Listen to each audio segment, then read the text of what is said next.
जी बच्चों, अब हम स्टार्ट करने वाले हैं नेक्स्ट टॉपिक जो है inelastic collisions in two dimension. तो इसके लिए सबसे पहले हम बात करते हैं मैक्रोस्कोपिक कोलिजन की। बच्चों, मैक्रोस्कोपिक कोलिजन का मतलब है कि बात जो है ना वो नजर आती है, ठीक है। माइक्रो नहीं है, ये मैक्रो है, ठीक है। ऐसे कोलिजन जिसके अंदर बाल जो हैं वो आपस में टकरा रहे हैं, हमें नजर आ रहे हैं, और उनकी जो कोलिजन होती है ना वो जनरली होती है inelastic and do not conserve card energy, और वो कार्ड एनर्जी को कंजर्व नहीं करते। अब perfectly inelastic collision is one in which colliding objects stuck together. बच्चों, जिस तरह से हमने किया था inelastic collision in one dimension, वहां पर भी हमने कोलाइड के बाद ऑब्जेक्ट को आपस में कंबाइन कर दिया था। अब यहां पर भी क्या हुआ है, यहां पर m1 x एक्सिस से आ रहा है और जो m2 है वो किसी और डायरेक्शन से आ रहा है। दोनों क्या हुआ है, दोनों ओरिजिन O पर आगे कंबाइन हुए हैं, यहाँ पे स्ट्राइक हुए हैं। स्ट्राइक होने के बाद, कोलाइड होने के बाद इनकी जो मासेस हैं वो आपस में कंबाइन हो गए हैं और फिर वो एक ही मास के साथ आगे v वेलोसिटी से मूव करते हैं। Projectile inelastic collision is one in which colliding objects stuck together to move a single mass after collision. Collision के बाद मूव करते हैं सिंगल मास के साथ। Consider two bodies, masses m1 and m2 moves m1 in x-axis while m2 in other direction. ठीक है बच्चों, कि क्या हो रहा है हमारे पास कि जो m1 है वो भी मूव कर रही है x-axis के साथ, जबकि हमारे पास क्या है जो m2 है वो भी मूव कर रहा है और क्या कर रहा है बच्चों, और वो x के साथ क्या बना रहा है, एक एंगल थीटा बना रहा है, ठीक है। ओके जी, they collide at origin O, वो कोलाइड होते हैं ओरिजिन O के ऊपर। Then both bodies stuck together, और दोनों बॉडीज आपस में स्टक हो गई, कंबाइन हो गई। Having combined masses moving with the velocities vf, और वो कंबाइंड बॉडी जो है वो मूव कर रही है विद वेलोसिटी vf के साथ। कंबाइंड मासेस क्या होगा बच्चों, m1 प्लस m2 और मेकिंग एंगल फाई, और क्या बनाएगा, ये मेकिंग बना रहा है, एंगल फाई बना रहा है। किसके साथ बना रहा है बच्चों, x एक्सिस के साथ बना रहा है। तो ये है इसकी थ्योरेटिकल। अब हम इसे करेंगे न्यूमेरिकल फॉर्म, सॉल्व करते हैं हम, ठीक है। हमारे पास मोमेंटम ऑफ एक्स डायरेक्शन में क्या है बच्चों, m1 v1 plus m2 v2 cos theta. अब बच्चों यहाँ पे cos थीटा क्यों आया है, क्योंकि बच्चों यहाँ पर जो हमारे पास ये जो मूव कर रहा है वो भी x में जाके मूव कर रहा है, ठीक है बच्चों, और x के साथ जो एंगल बनेगा वो बनेगा cos theta is equal to mvf cos phi. अब ये बराबर किसके है, mvf cos फाई।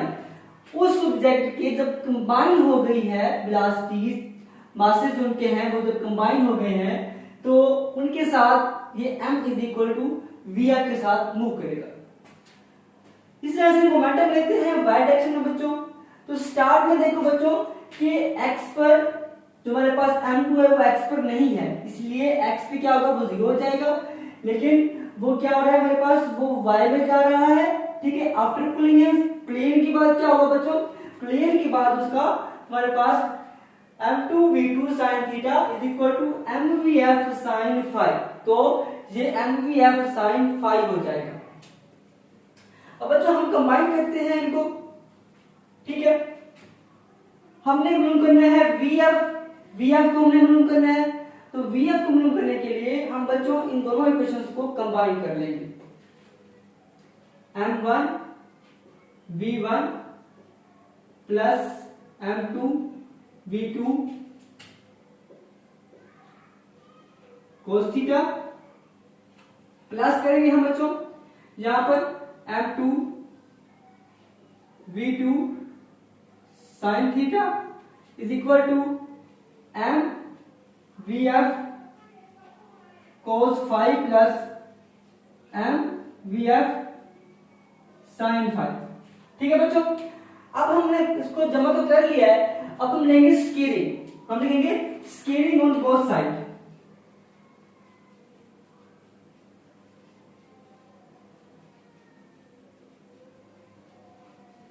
हम स्केयर कर रहे हैं इसके बोथ साइड के ऊपर, तो अब हम क्या करते हैं बच्चों, इसको हम ले देते हैं राइट पर, लेफ्ट पर, इसको राइट पर लिख देते हैं।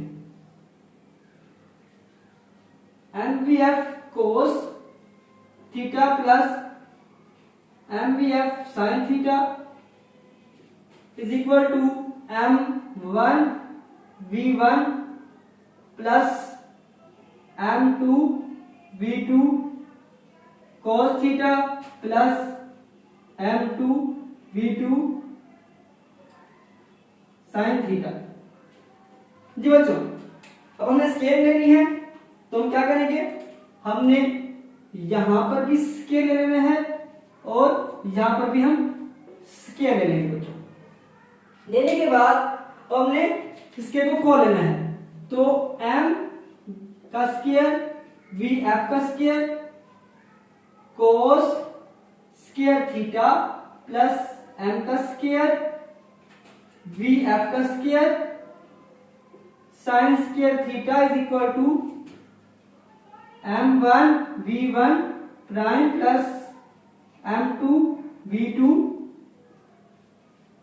cos theta plus M2 V2 और ये sin थीटा का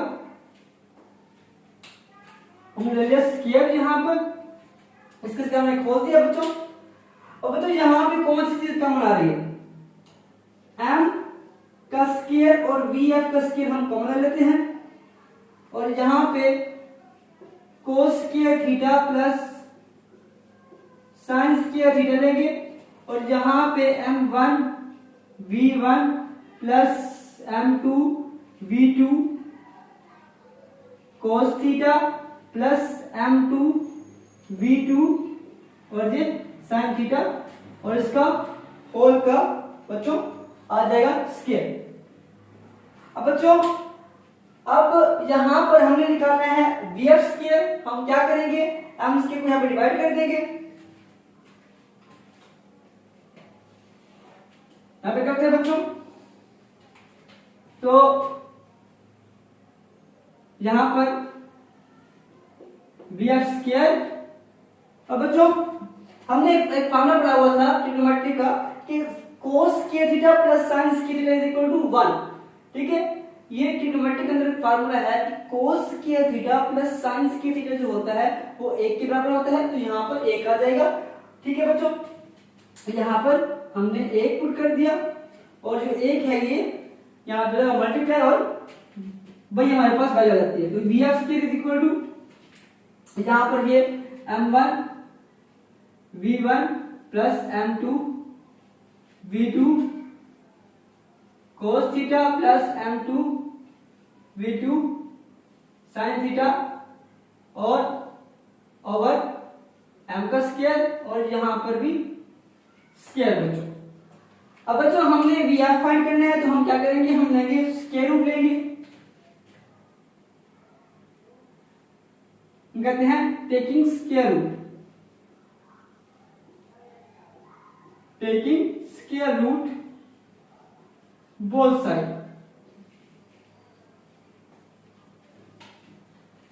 तो बच्चों यहां पर लेंगे स्क्वायर रूट, तो VF